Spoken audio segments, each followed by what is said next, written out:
Eu já vi de tudo nessa vida. Mas zumbi com Wi-Fi é a primeira vez. Quando o homem volta para casa, ele encontra a instalação elétrica inexplicavelmente danificada e sinais de que alguém esteja dentro do quarto. O homem pensou que havia um invasor na casa, mas quando ele foi até a janela para verificar, uma figura assustadora com uma marca demoníaca no pulso apareceu bem atrás dele. Percebendo o perigo, o homem se virou e atingiu a figura horripilante. Estranhamente, a criatura parece não ter sentido dor e rapidamente atacou o homem de volta. Os movimentos frenéticos daquela criatura dominou o homem facilmente.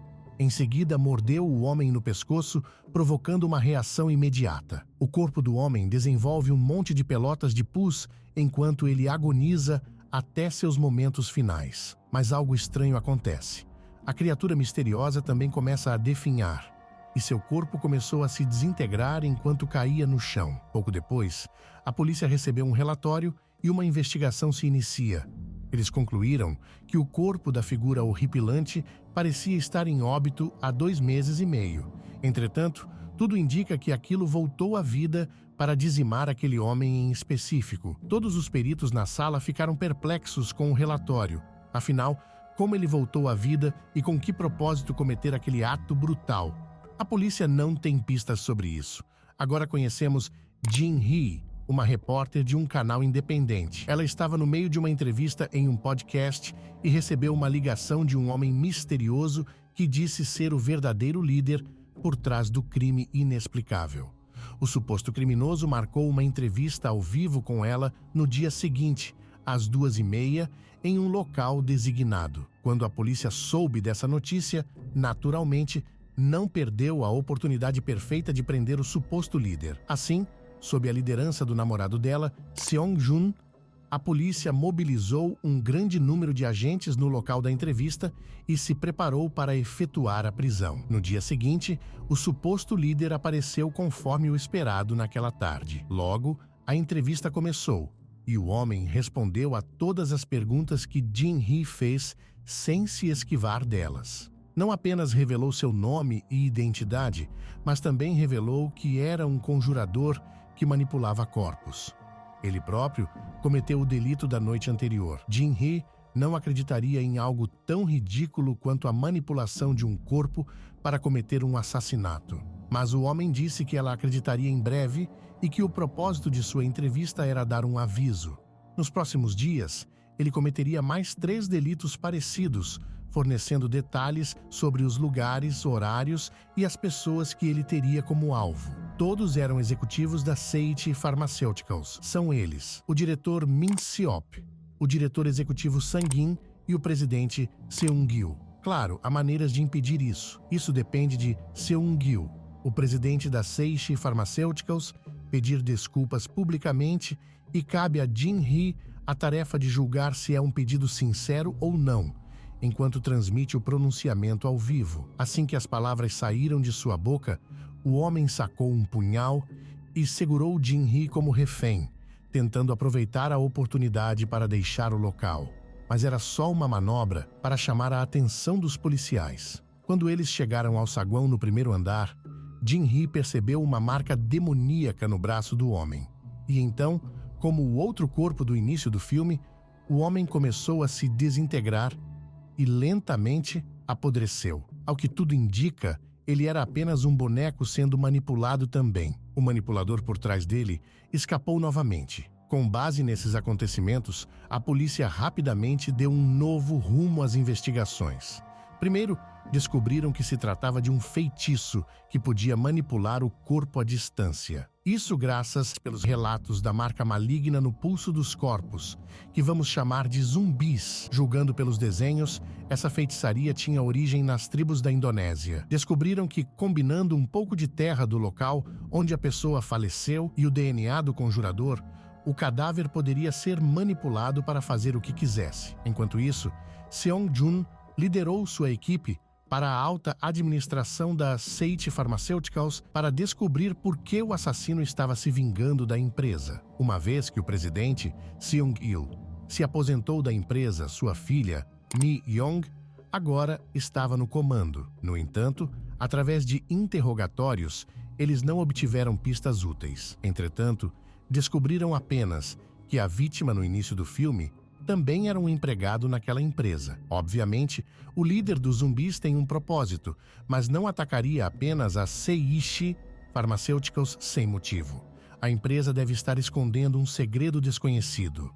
Conforme os investigavam mais a fundo, uma revelação chocante surgiu. Pelo depoimento de um prisioneiro, a polícia descobriu que a Seiichi Pharmaceuticals havia utilizado corpos vivos em ensaios clínicos desumanos para desenvolver novos medicamentos. Para ganhar uma alta compensação, os prisioneiros recrutaram mais de 100 cobaias para a empresa sob o pretexto de trabalho em meio período. No entanto, após os experimentos, todos eles foram a óbito. Os experimentos estavam intimamente relacionados a este incidente. A polícia posicionou várias forças especiais no edifício da Seiichi Pharmaceuticals para proteger as pessoas listadas como alvo pelo líder misterioso. Eles pensaram que estavam seguros, mas à medida que o tempo se aproximava, os atos planejados aconteceram conforme o previsto. Jin-hee, que estava transmitindo ao vivo em frente à empresa, viu um zumbi com uma túnica cinza aparecer à sua frente. Logo depois, dezenas de zumbis se reuniram uniformizados do mesmo jeito na praça. Todos eles eram os cobaias usados nos experimentos e agora estavam sendo manipulados pelo líder para se vingar. Seu único propósito era eliminar o primeiro da lista de diretores, Min Seop. As forças especiais viram isso e correram para reforçar sua posição. À medida que as marcas apareciam em seus braços, o exército de zumbis começou a se mover. Eles eram ágeis e ignoravam as pessoas e as forças armadas. Num instante, romperam a barreira de defesa e invadiram o prédio. Min Seop, no andar de cima, ficou instantaneamente aterrorizado com a visão dessa cena, e as forças armadas não tiveram escolha senão disparar para tentar parar os zumbis. Mas as armas não funcionaram para conter os zumbis, é claro. Eles caíam, mas imediatamente se levantavam de novo ainda com mais fúria. Eles conseguiram furar o bloqueio e correram em direção às escadas para vasculhar o prédio. A polícia não pôde fazer nada. Eles só puderam apagar as luzes do prédio e tentar parar os zumbis enquanto escoltavam Min Seop para fora do edifício pelo elevador de incêndio. Mas no momento em que as portas do elevador se fecharam, os zumbis já estavam na frente deles. No entanto, os zumbis não avançaram, apenas olharam para Min Seop, se cagando de medo enquanto as portas do elevador se fechavam. Nisso, os zumbis pularam no hall da escada e chegaram mais rápido no primeiro andar. O impacto gigantesco não era problema para eles, já que eles não tinham uma vida propriamente dita. Eles se levantavam rapidamente e continuavam a busca pelo executivo cagão. Alguns executivos, escoltados pela polícia, tinham acabado de chegar ao estacionamento subterrâneo. Os zumbis invadiram pela escada no momento crítico. Jin-hee, no momento certo, atropelou um zumbi para dar a eles uma chance de escapar. Mas o que eles não esperavam era que esses zumbis também soubessem dirigir. Um grande número de zumbis pegou táxis à beira da estrada e logo uma perseguição se iniciou. Desta forma, os dois lados começaram uma perseguição feroz na rodovia.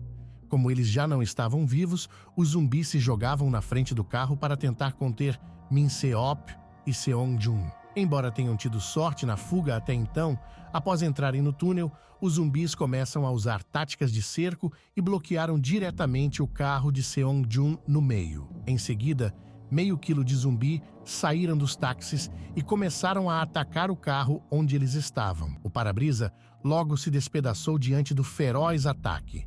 Alguns zumbis aproveitaram a oportunidade para quebrar a janela e entrar. Seong-jun correu para atirar, mas eles não desistiam. Após muita resistência, o carro de Seong-jun conseguiu se livrar de um grande número de zumbis, mas o único que restou atacou o motorista. Assim que o carro saiu do túnel, ele para por quê e o motorista começa a sofrer as reações por ter sido infectado. Os zumbis se aglomeraram ao redor dele e finalizaram ele ali mesmo. De acordo com o plano do líder, eles só queriam acabar com Min Seop.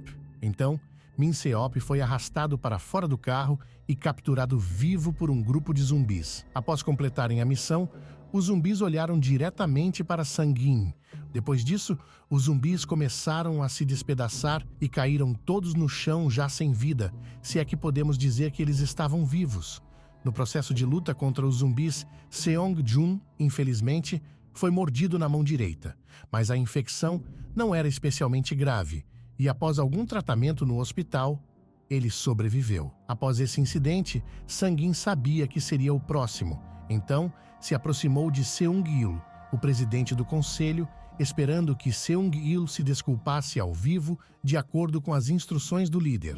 Mas, para sua surpresa, Seung-il se recusou imediatamente com a justificativa do futuro da empresa. Mas, olhando para o rosto assustado de Sang-in, ele disse que discutiria isso com sua filha Mi-yeong. Sang-in não teve escolha senão sair, e assim que chegou à porta, encontrou Mi-yeong, que havia retornado. Nesse momento, Sang-in finalmente entendeu que a empresa já não estava sob o controle de Seung-il, mas de Mi-yeong, que estava bem ali na frente dele. O experimento humano também foi planejado por Mi-yeong, que, por ganância, autorizou o experimento para ganhar mais dinheiro. Enquanto isso, a polícia se encontra novamente com o prisioneiro que está colaborando com as investigações. Desta vez, o prisioneiro forneceu uma nova pista. Ele disse que logo após a eliminação dos 100 cobaias, um homem idoso da Indonésia se aproximou dele e disse que sua filha havia desaparecido após trabalhar meio período na Seiichi Pharmaceuticals. Mas na época, o prisioneiro só era responsável por recrutar pessoas e ele não sabia o que especificamente aconteceu com essas pessoas na empresa. Portanto, o prisioneiro deu a ele o número de telefone. Depois disso, a pessoa do contato desapareceu junto com os 100 cobaias. De acordo com a investigação, a pessoa do contato dado pelo prisioneiro é a mesma entrevistada por Jin Hee. Aparentemente, o verdadeiro culpado é o velho da Indonésia. Agora só resta encontrá-lo para encerrar tudo isso. Enquanto isso, Sang-in, tremendo por sua vida, confessou o que sabia. Acontece que o experimento humano não tinha como objetivo criar um novo medicamento para salvar vidas, mas sim pesquisar uma arma bioquímica para eliminar pessoas, o que aconteceu inesperadamente. Agora Sang-in não pode se importar tanto. Ele entregou a lista dos experimentadores, esperando que a polícia possa encerrar isso o mais rápido possível. Pouco depois de Sang-in sair, Jin Hee de repente pensou em um problema. O feitiço maligno só funciona se misturar um pouco de terra do local de falecimento da pessoa. Então, se todos os 100 cobaias foram finalizados no antigo instituto da Seiichi Pharmaceuticals, o velho da Indonésia deve ter passado por lá em algum momento. Pensando nisso, uma equipe partiu para investigar. Devido ao acidente do experimento, o instituto já estava abandonado há muito tempo. Após uma busca cuidadosa, encontraram uma cena assustadora em uma sala. As paredes do quarto estavam cobertas por desenhos enormes que pareciam ser parte de um ritual assustador. Justo quando os dois estavam se perguntando se aquilo tinha a ver com os zumbis, eles ouviram um barulho. Eles correram para encontrar a fonte do som, mas enquanto caminhavam, Jin Hee percebeu que algo estava errado atrás deles. Mais uma galera enzumbizada surgiu. Os dois correram para longe, mas os zumbis eram rápidos demais. Infelizmente, o detetive que estava com eles foi alcançado por um dos zumbis. Jin Hee também foi capturada e presa pelo pescoço. Mas por sorte, no momento crítico, a irmã dela aparece. Sojin era o nome de sua irmã. Ela, assim como o velho da Indonésia, também era uma conjuradora. Acontece que Sojin já foi atormentada por espíritos malignos, então foi ao Japão procurar uma maneira de se livrar deles, mas nada funcionou. Então ela foi até um templo na China. Ela foi orientada por um monge e, embora também não tenha encontrado uma maneira de se livrar, aprendeu a manipular os espíritos malignos do feitiço. Dessa forma, ela se tornou acidentalmente uma conjuradora. Sojin sentiu que sua irmã estava em perigo e veio em ajuda dela. Sojin tocou as bochechas do zumbi com as mãos e o corpo da criatura começou a se retorcer. Vendo que ainda tinha um monte de zumbis indo atrás deles, Os três correram para escapar. Antes que os zumbis os alcançassem, eles se esconderam em um laboratório. Sodin tirou um pincel especial com uma expressão calma e desenhou um padrão no chão em questão de segundos. Usou os dedos ensanguentados para pressionar o chão e uma parede de invisibilidade surgiu lentamente. Mas o detetive, lutando contra os zumbis, não teve tempo de entrar na proteção. Vendo que os zumbis estavam prestes a romper a porta, ele teve que se esconder embaixo da mesa. Os zumbis entraram e não encontraram as duas irmãs, mas o detetive escondido embaixo da mesa atraiu a atenção das criaturas. Para salvá-lo, Sodin teve que se aventurar. Embora ela seja muito poderosa, é uma luta injusta de uma contra vários. Depois de lidar com alguns zumbis, logo ela ficou em desvantagem. O detetive tenta ajudar, mas é jogado fora. Então, o inesperado acontece.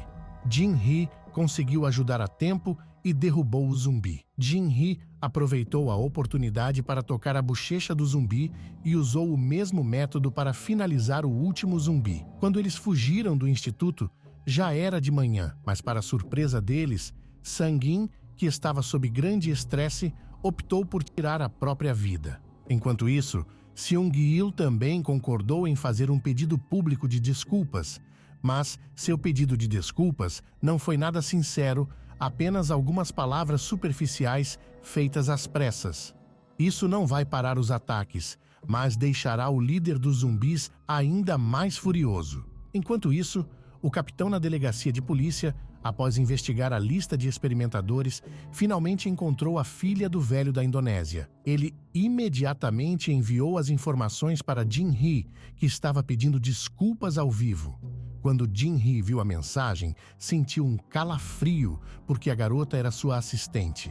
Acontece que apenas alguns dias atrás, Jin-Hee entrevistou a garota manipulada pelo homem velho da Indonésia na empresa e se tornou sua assistente. Por outro lado, os policiais que permaneceram no instituto e a procuraram, encontraram o esconderijo do homem velho com a ajuda de Sodin. O homem velho havia retirado sua fantasia e estava manipulando diretamente sua filha para interrogar Jin-Hee.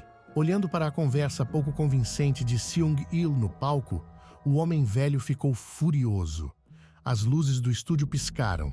Ele manipulou o corpo da filha, que caminhou em direção a Seung-il. Os outros tentaram impedir, mas o velho havia enlouquecido e estava determinado a fazer Seung-il pagar com a vida. Seung-il e Mi-yong fugiram, mas foram parados no meio do caminho. Quando ela lentamente estendeu a mão, seu corpo de repente começou a apodrecer. Por outro lado, ficou evidente que Sodin interrompeu o feitiço do velho em um momento crítico, permitindo que Seung-il escapasse. Neste momento, o velho derramou lágrimas e demonstrou ter sido derrotado. Ele desistiu porque não esperava que, no final, ele não apenas falhasse em eliminar seu inimigo pessoal, mas também não conseguisse obter nem o pedido de desculpas mais simples pelo trágico fim de sua filha. Mi-yeong, a pessoa que iniciou toda a situação, entrou na sala onde seu pai estava se escondendo. Seung-il nunca imaginaria que havia escapado da vingança de seus inimigos, mas fosse traído pela própria filha, que arrancou um dedo da filha do velho e cortou o rosto do próprio pai, fazendo ele se infectar. Quando a polícia chegou, Mi-yeong fingiu chorar o trágico fim de seu pai, mas o que ela não esperava era que tudo foi capturado pelas câmeras de vigilância. Antes da entrevista, eles instalaram uma câmera no peito de Seung-il e transmitiram tudo ao vivo. Isso significa que o que ela acabou de dizer e o ato de tirar a vida de seu pai com as próprias mãos foram tornados públicos. As evidências agora eram avassaladoras e Mi-yeong foi presa no local e punida. E o velho indonésio conseguiu se vingar por sua filha e por todos os outros cobaias que foram afetados pela empresa farmacêutica. Esse foi o recap do filme de 2021 chamado The Cursed Dead Man's Spray. Espero que tenham gostado, curtam e se inscrevam no canal para mais conteúdos como esse. Aproveita e comenta sua nota abaixo. Estou deixando esses outros vídeos aqui na sugestão.